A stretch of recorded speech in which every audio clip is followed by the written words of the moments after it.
Hey everyone, welcome to Judging for the Win. I'm Dave, and this is my daily ruling. Today's question comes to us from a viewer, thanks to giving me a hamburger for this one. Amy plays Open the Vaults, while her graveyard contains Painter's Servant and Nick's graveyard contains Mycosynth Lattice. After Open the Vaults resolves, what color will all permanents be? Okay, so before I get too carried away, I wanted to point out that no matter what the rest of the outcome is, everything will be an artifact. Continuous effects are applied in layers, and type, subtype, and supertype changing effects, like the part of Mycosynth Lattice that wants to make everything an artifact, are always applied in layer 4, which is before the color changing effects happen, which happen in layer 5.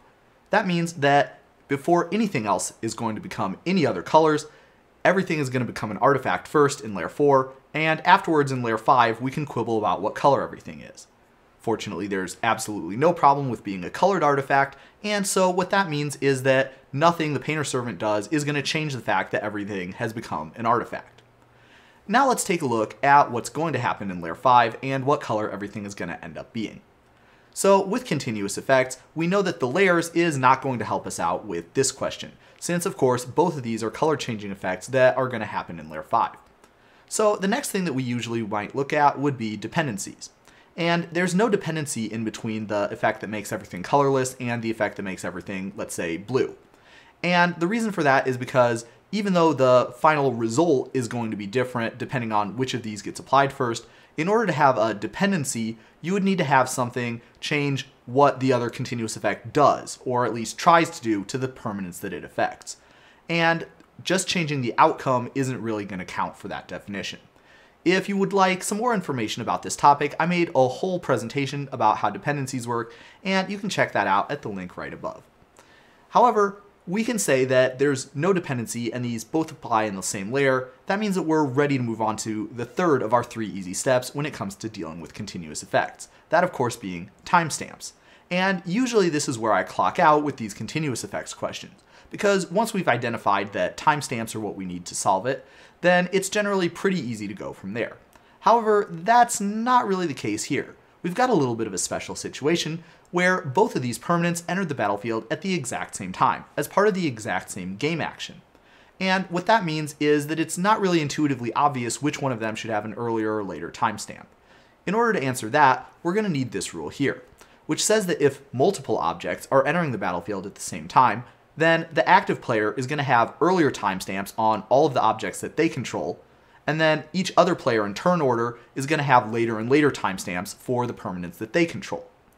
If multiple permanents are entering the battlefield under the control of the same player, then that player is going to be the one who chooses the relative timestamps of all of the permanents that they control. If this process seems a little bit familiar to you, well, that might be because it's the exact same process that we use if we have multiple triggered abilities that need to go on the stack at the same time, or if we have multiple players who are being asked to perform a game action or make a game decision at the same time. So with this situation, we've got all of the pieces of the puzzle that we're going to need in order to provide an answer. Because Amy is the active player, that means that her Painter's Servant is going to have an earlier timestamp than Nick's Mycosynth Lattice. That means that first the Painter's Servant is going to apply and make everything blue, and then after that the Mycosynth Lattice is going to apply and make everything colorless. Alright, so with that taken care of, there's one other question that I wanted to add as a follow-up. Let's say that instead of Mycosynth Lattice, Nick had in his graveyard a From Beyond. Amy is still going to have the same Painter's Servant, and she's still going to want to make everything blue. So, after the From the Vault resolves, what color would From Beyond be? And if you were just going based off of what we talked about before, then you probably said that the From Beyond should be colorless. After all, we've got the same sort of setup as what we had previously, where the From Beyond has a later timestamp than Amy's Painter's Servant, and so that means that we would expect that the From Beyond's Devoid should apply after the Painter's Servant makes everything blue. However, there's one extra detail in this question that was not applicable in the previous one. The Devoid ability on From Beyond actually is a characteristic defining ability. And that means that it's a type of ability that defines a characteristic of an object that would normally be defined somewhere else on the card. So in this case, we have the color of the From Beyond defined by the Devoid ability, rather than the symbols in the top right hand corner, which is what we usually would have defining the color. So what difference does that make? Well, it turns out that within each layer and sublayer, all of the characteristic defining abilities have to apply first, before the game can apply any non-characteristic defining abilities in that layer. Because Devoid is a characteristic defining ability, that means that it's going to apply first, even though it has a later timestamp than the Painter's Servant. And so, in this case, the From Beyond is going to become colorless, and then after that, the Painter's Servant is going to apply, and it's going to make everything blue. Cool trick, right? And that's all I have for you today. How did you do? Join me again next time for another daily ruling, but until then, I hope you have a great day.